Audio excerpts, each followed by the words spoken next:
성도 여러분 안녕하십니까? 오늘의 말씀은 마태복음 27장 1절에서 10절 말씀입니다. 오늘 말씀에서는 안 좋은 내용만 나와 있는 걸로 보입니다. 대제사장들과 장로들은 예수님을 어떻게 죽일까 의논을 하다가 빌라도에게 넘기게 되고, 또 가룟 유다는 자신이 예수님을 팔게 된 것을 후회하게 되어 결국에 스스로의 목을 메어 죽게 됩니다. 그러면은 오늘 우리는 이 말씀을 통해서 무엇을 배울 수 있으며 우리의 삶에 어떻게 적용을 할 수 있을까요? 참으로 무거운 내용의 말씀입니다. 하지만 오늘날 우리는 생각보다는 오늘 말씀에 등장하는 인물들과 비슷한 점들이 있을 수가 있습니다. 오늘 말씀에 등장하는 인물들은 크게 두 부분으로 나눌 수 있습니다. 첫째는 대제사장들과 장로들입니다. 이들은 자신들이 누리고 있던 권력, 백성들에게 받던 존경과 사회적 위치, 이러한 것들이 그들의 우상이었습니다. 그 명예와 위치를 유지하기 위해서 하나님을 사용했던 것입니다. 자신들이 명백하게 원하는 것을 위해서 거짓말을 하고 가난한 사람들에게 도둑질을 하고 결국에는 예수님을 죽이기까지 합니다. 오늘날 우리가 살인죄를 저지른 사람을 재판할 때에 순간적인 감정에 이끌려서 살인을 했는지 아니면 계획하고 사람을 죽였는지를 중요하게 보고 있습니다. 계획하고 치밀하게 사람을 죽인 죄를 더 엄중하게 처벌합니다. 이처럼 대제사장들과 장로들은 예수님을 죽이기 위해서 철저한 계획을 세웁니다. 자신들이 원하는 것을 위해서 세상 명예와 부와 사회적 위치와 사람들의 인정을 위해서 그것을 방해하고 있는 예수님을 계획적으로 없애려고 하고 있습니다. 생각해보면 오늘날 우리들도 그러한 비슷한 죄를 저지르고 있을 때가 있습니다. 물론 우리가 예수님을 2번 십자가에 못 박일 수는 없지만 우리의 마음의 동기는 대제사장들과 그렇게 크게 다르지는 않을 수도 있습니다. 우리는 오늘 무언가를 얻기 위해서, 심지어 그것이 하나님께서 기뻐하시지 않는 것임을 알고 있으면서도 계획적으로 포기하지 못하고 주님의 말씀을 무시하는 삶의 부분이 있지 않나요? 내가 원하는 것을 위해서 예수님께서 나를 통해 마땅히 받으셔야 하는 영광을 희생시키는 것입니다.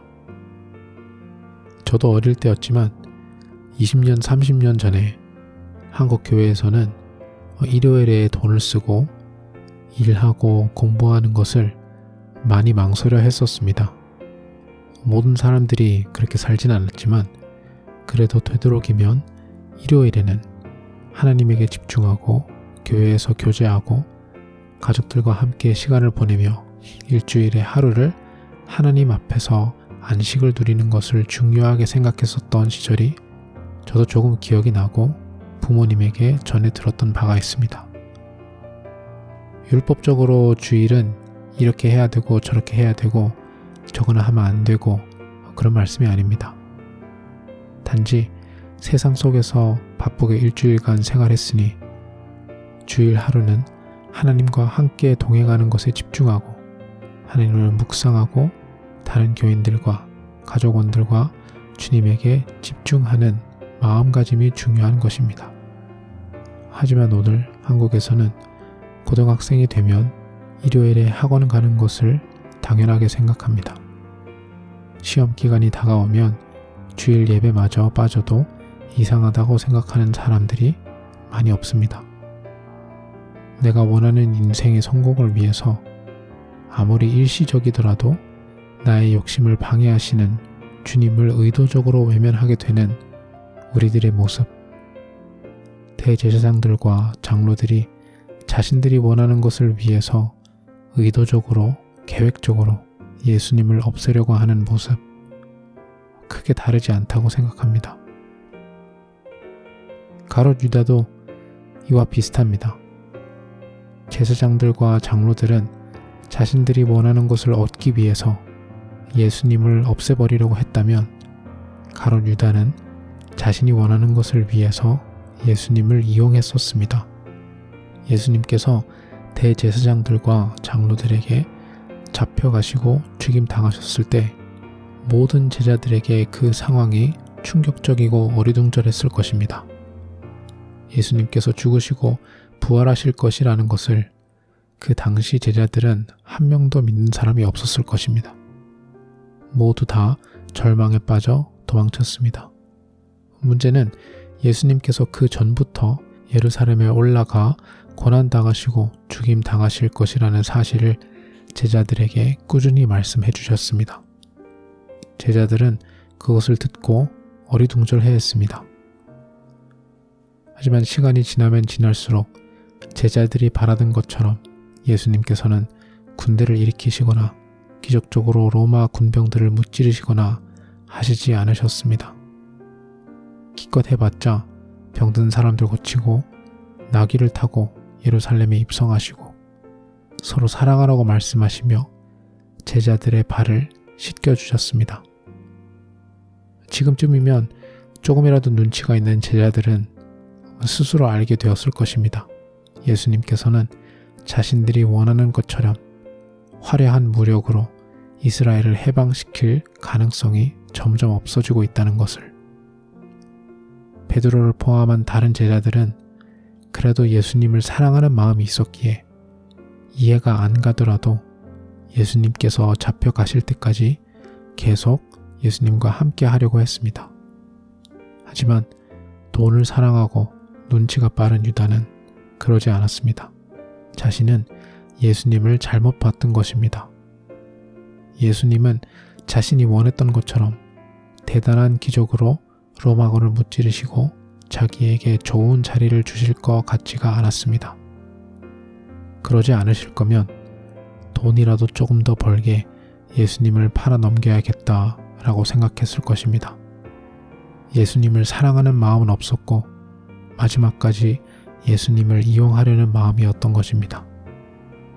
이것 또한 정도의 차이는 있겠지만 오늘 저와 여러분은 어떤가요? 우리는 예수님을 이용하려는 마음이 없을까요? 저 또한 어렸을 적에 이러한 적이 있었습니다. 어느 순간 나의 기도와 간구 속에 주님께 감사와 영광 돌려드리기보다는 내가 원하는 것들을 주님 앞에 나열하기 바쁜 모습이 보였습니다. 그것도 모자라 유다가 예수님에게 실망한 것처럼 교회를 오래 다녀보니 예수님께서 내가 원하던 것들을 다 안 주시더라고요. 그래서 마음 한편으로는 그럴 거면 예배 정도 나와주고 교회를 다른 방법으로라도 최대한 활용해야겠다라는 생각에 교회를 통해 인맥을 넓히고 돈 벌 기회를 찾고 교회 친구들 착하다 보니까 도움도 필요하면 도움을 많이 구하고 어느 순간 실용적인 목적으로 교회를 출석하고 있는 나 자신의 모습을 보게 되었습니다. 정도의 차이는 있을 수 있어도 마음의 근본은 가룟 유다와 크게 차이가 없을 수도 있습니다. 그렇게 생활을 하다 보면 주님의 은혜 가운데 언젠가는 우리가 가룟 유다처럼 양심의 가책을 느끼며 죄책감이 밀려올 때가 있을 것입니다. 사람의 마음속에 있는 양심은 하나님께서 은혜로 허락해 주시는 것입니다. 문제는 그 양심이 작동하고 난 뒤에 어떻게 대처하느냐가 중요한 것입니다. 대제사장들처럼 주님을 외면하거나 묻어두려고 했던 나의 마음, 아니면 가룟 유다처럼 주님을 내가 원하는 것을 위해 이용하려고 했던 마음, 그러한 나의 잘못된 마음들이 하나님께서 주신 양심을 통해서 드러나게 될 것입니다. 이때 우리는 가룟 유다처럼 절망에 빠져 포기를 해서는 안 됩니다. 오늘 말씀에서는 유다가 포기하고 스스로의 목숨을 끊는 것을 선택했지만 포기는 다른 모습으로도 드러날 수 있습니다. 그냥 아무 일도 없었다는 듯 예전처럼 일상으로 계속 살아가는 것도 일종의 포기라고 볼 수 있습니다. 아니면 스스로 교회에 출석하는 것만 해도 어디냐라고 하며 스스로 합리화하려고 할 수도 있습니다. 이 또한 일종의 포기입니다.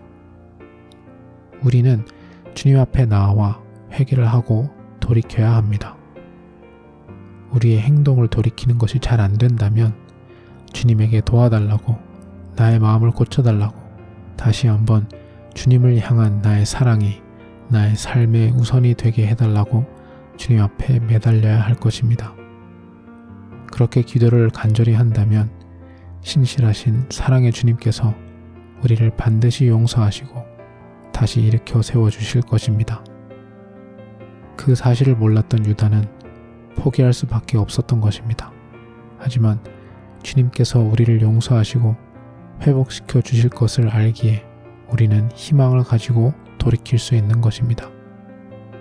나를 꾸짖으시고 혼내시는 게 주님의 목적이 아니십니다. 우리를 세우시고 누구보다 당신 곁으로 회복시키기를 원하시는 분이 우리의 주님이십니다.